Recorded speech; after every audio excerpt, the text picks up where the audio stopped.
देखो, अनंत काल से, हम एक समय की बात नहीं करें, अनंत काल से हम अपने भगवान से बिछुड़ गए, अपने स्वरूप से भूल गए हैं। जो हमारा घर है उससे हम दूर हो चुके हैं। हमारा स्वरूप तो अविनाशी है, इतना तो कहीं ना कहीं आप समझ रहे होंगे। क्योंकि जैसे हमारा स्वप्न होता है तो जागरण पे पता चलता है कि स्थूल स्वरूप ही है, लेकिन कुछ ही मिनट में जब हम स्वप्न में थे तो इसका भान नहीं था। हमारी बुद्धि कितनी हमें धोखेबाजी से फंसा रही है उसको देखिए। जब हम स्वप्न में थे तो जागृत में हमारा कोई एक स्थूल शरीर है ऐसा आपको ज्ञान नहीं था। ये कुछ घंटों के अंतराल की ही हम बुद्धि की धोखेबाजी को आपको दिखा के पूरा फाइनल में बताएंगे। और जब हम सुषुप्ति में होते हैं तो हम हैं भी कि नहीं इसकी सत्ता ही नहीं रहती। तीन, जागृत, स्वप्न और सुषुप्ति, तीन की बात केवल समझा करके आपको उस अविनाशी की बात बता रहे हैं। जो जागृत में था वही स्वप्न में है और वही सुषुप्ति में। नहीं तो ये कौन कहता है कि आज मैं बहुत अच्छा सोया। सुषुप्ति में तो बोध ही नहीं होता कि वो जिंदा है कि मरा है कि सोया है कि जग रहा है, उसको कुछ पता नहीं होता। वो तो जगने के बाद होता है। तो इसका मतलब स्वप्न में स्थूल शरीर का बाध हो गया। स्थूल शरीर है, इसका भ्रम नष्ट हो गया। जब हम सुषुप्ति में गए तो सूक्ष्म शरीर जो स्वप्न में था वो भी बाधित हो गया। मन तन दोनों का विस्मरण हो गया। तो सत्य वस्तु तो हो नहीं सकती, क्योंकि सत्य वस्तु त्रिकाल सत्य है। वो है मैं, जो मैं जागृत था वही मैं स्वप्न में था और वही मैं सुषुप्त में था। तो जो मैं तत्व है जिसे हम ईश्वर अंश कहते हैं, वो इस देह को अपना मैं मान करके और इस जगत को सत्य मानकर वो फंसता चला गया। आज हम अगर अपना परिचय देंगे तो इसी को लेके देंगे। वास्तविक परम सत्य मानो, ये मेरा न था, न है, न रहेगा, न रोके रुकेगा। तुम्हारे बाल्यावस्था रोक ली क्या? जवानी रोक सकते हो क्या? मृत्यु को भी नहीं रोक सकते हो। अर्थात ये एक परिवर्तन का प्रवाह चल रहा है और आप उसके दृष्टा है, ना कि आपका कभी परिवर्तन हुआ। आप जो बालक थे वही आप जवान हैं और वही आप वृद्धावस्था में, वही आप दूसरे शरीर में जाएंगे। इसका मतलब ये क्रम बहुत जन्मों से चल रहा है, बहुत काल से चल रहा है। तो अब हमारा उद्देश्य है इस क्रम को तोड़ना। पुनरपि जननम पुनरपि मरणम पुनरपि जननी जठरे शयनम, ये कब तक चलता रहेगा? और ये केवल एक योनि में ही बदला जा सकता है, वो है मनुष्य शरीर। क्योंकि ये विज्ञानानंद घन ज्ञान स्वरूप है। इसको हम तोड़ दें, इस चक्र को, सोई तो बुद्धिमान। नहीं तो ये पद और ये शरीर और ये भोग सामग्री केवल हमारे समय को व्यतीत करवा रही है। पद भी नहीं रहेगा और शरीर भी नहीं रहेगा और भोग सामग्री भी नहीं रहेगी।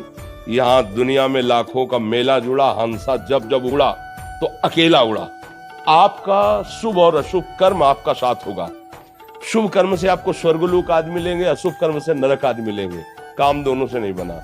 कुछ ऐसा होना चाहिए जो शुभ अशुभ दोनों को मिटा दे और मुझे मेरे प्रभु से मिला दे। वो है भगवान की भक्ति। जो आपका प्रश्न था कि पूर्ण भक्ति कैसे की जाती है, अब उसी को जहां आप हो वही भक्ति करने का स्वरूप। मान लो आप एक बड़े पदाधिकारी हो, एक देश को आपकी सेवा में समर्पित किया गया, जिस विभाग में जैसे आप उसे भगवान की सेवा मान करके और नाम जप करते हुए मानना पड़ेगा कि हम भगवान की सेवा कर रहे हैं। इसका फल होगा भगवान की प्रसन्नता, और नाम जप कर रहे हैं। इन दो बातों से आपको भगवत प्राप्ति हो जाएगी। शेष जितनी हमारे अंदर विरोधी वृत्तियां हैं, ये दोनों भाव उनका नाश कर देंगे। एक तो कि जो भी मैं कर रहा हूं भगवान यत् करोषि, ये मनमानी नहीं है, भगवान का आदेश है। यत् करोषि, ये तो सर्वाणि कर्माणि मयि सन्न्यस्य मत्पराः, जो भी तुम कार्य कर रहे हो मेरे को अर्पित कर दो। तो अर्पित करने का भाव होता है कि हे प्रभु, मैं जिस पद में हूं ईमानदारी से बिना अधर्म को छुए मैं इस पद का निर्वाह करूंगा और उसका फल होना चाहिए नाथ आप प्रसन्न हो जाइए। और जब समय मिले तब नाम जप कर लो, राधा राधा, या जो नाम आपको भगवान का प्रिय लगता हो। इन दो बातों से आपका इस जगत से परम मंगल होकर के जाएगा और इस लोक में भी आप विजयी रहेंगे, कोई आपको परास्त नहीं कर सकता। नाम जप और जो भी कर रहे हो वो भगवान के लिए। तो पाप आचरण तो कर ही नहीं पाओगे, क्योंकि पाप आचरण करने में आपका मन भयभीत हो जाएगा कि भगवान को समर्पित नहीं होगा। धर्म विरुद्ध आचरण भगवान को समर्पित नहीं होता। तो धर्म युक्त आचरण करते हुए नाम वही महात्मा की गति प्राप्त होगी आपको, जो एक एकांत बैठ करके भजन करता है, शास्त्र स्वाध्याय करता है। वही तुम बड़े बड़े पद में बैठ करके समाज सेवा रूप भगवान की सेवा करके भगवान को प्राप्त हो सकते हैं। जो जहाँ है उसे अपनी भगवान की सेवा मानकर नाम जप करे तो निश्चित वो पूर्ण भक्त हो जाएगा। भक्त का मतलब बाहरी बनावट से नहीं, आंतरिक स्थिति से हो जाएगा। आंतरिक स्थिति है तो विभीषण जी लंका में रह रहे हैं, रावण के भाई हैं, निशाचर कहा जाता है उनके उसको, कि वो खुद अपना वर्णन कर रहे हैं कि निश्चर वंश जन्म सुरदाता, और भगवान उनके लिए क्या कह रहे, तुम सारी के संत प्रिय मोरे धरो देह नहीं आन। आप जैसे महात्माओं के लिए मैं स्वयं अवतार धारण करता हूँ। तो महात्मा हृदय होता है, तो आप हृदय से महात्मा बन जाएंगे यदि नाम जब चल रहा है और धर्म पूर्वक अपने आचरण कर रहे। जो पद मिला है, जो सेवा मिली, जैसे एक पत्नी है, एक पति है, वही एक का पिता है, एक का भाई है, वही समाज का एक बहुत बड़ा सुधारक पद पर भी है। तो हर पद पर तुम्हें ध्यान देना है। पति के रूप में जब आप हो तो पत्नी को भगवत सेवा स्वरूप सुख प्रदान करे, पिता रूप में पुत्र की सेवा, एक परिवार की सेवा, और ये बड़े समाज की सेवा, वो सब भगवान सामर्थ्य देते हैं। और उसी सामर्थ्य से भगवान को प्रसन्न करके भगवत प्राप्त होते हैं। जैसे चक्रवर्ती सम्राट महाराज अम्बरीश जी, चक्रवर्ती सम्राट होते हुए भी भगवान की अद्भुत भक्ति उनके हृदय में।